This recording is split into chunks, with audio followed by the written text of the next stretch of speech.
So picture this. It's a Monday morning. Wall Street wakes up, pours its coffee, takes a look at the opening numbers, and the entire market just collectively panics. We're talking a sea of red. But the weirdest part?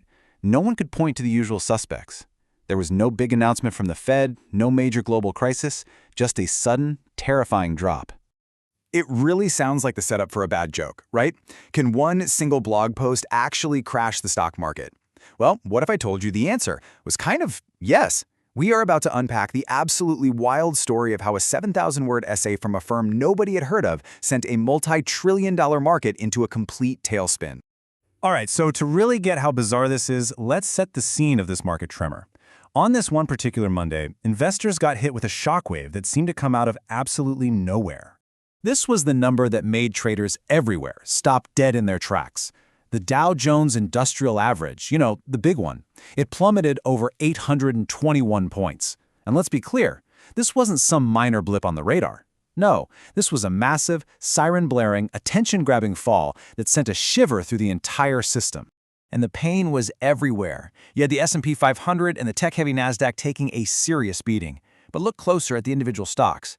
IBM had its worst single day in over 20 years, and huge companies like American Express and DoorDash got hammered.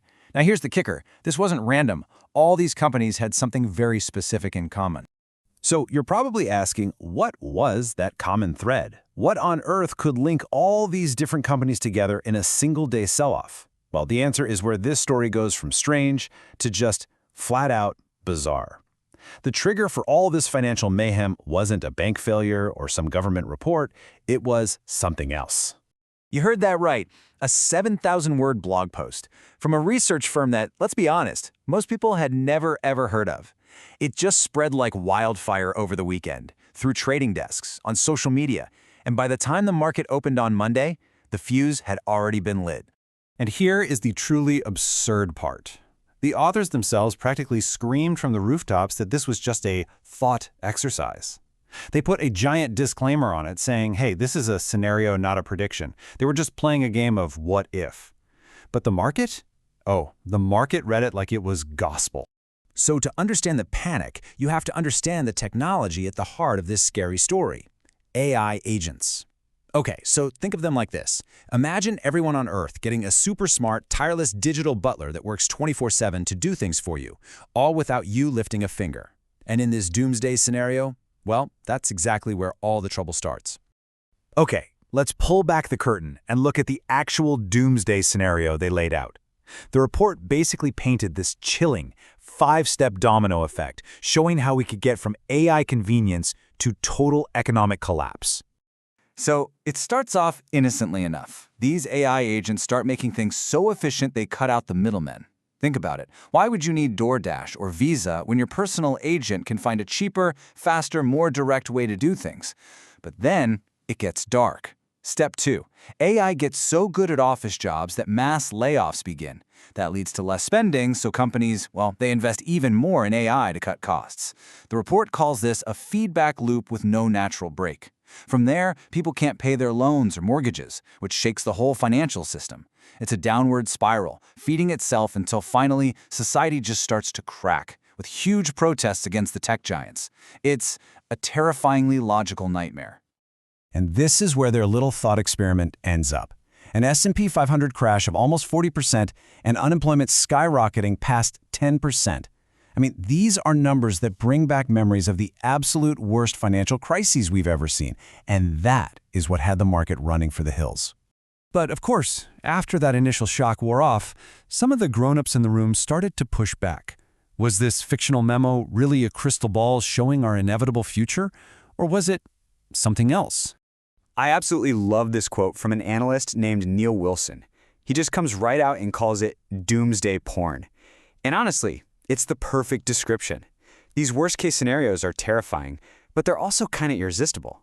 He's basically saying, yeah, it's a wake-up call, but let's be real, this is more about sensationalism than a serious forecast.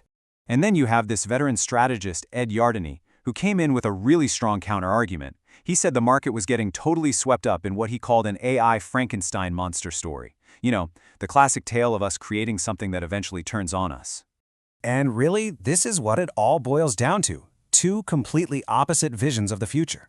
On one side, you have Citrini's apocalypse, AI replaces us all, causing mass layoffs and crushing the economy. On the other side, you have Yardney's argument, no, AI will make us more productive. Citrini sees a 38% crash, Yardney thinks the S&P is going to hit 10,000 this decade. It is the ultimate showdown between techno-pessimism and techno-optimism. So here's the real takeaway. The most important point isn't whether this report is right or wrong. It's what the market's insane reaction to a piece of fiction tells us about the mood on Wall Street right now. Think about it. A thought exercise should not be able to vaporize billions of dollars in market value overnight. The fact that this one did, well, it shows just how nervous investors really are. There's this deep, nagging anxiety that AI is this massive, unpredictable force, and that all our old economic rules just might not apply anymore. And the report came up with a term that perfectly captures this fear: ghost GDP. It's this idea of a future where, on paper, the economy looks amazing. Big tech is making insane profits, but none of that money ever actually trickles down to regular people because their jobs are gone. It's a world that's incredibly productive, but also incredibly unequal. At the end of the day, this whole crazy episode was basically a fire drill. The scenario was made up, but the panic, the fear, that was 100% real. And it leaves us with this huge lingering question for the future. If a completely fictional story can cause this much chaos, what happens when the next big AI event isn't just a thought exercise?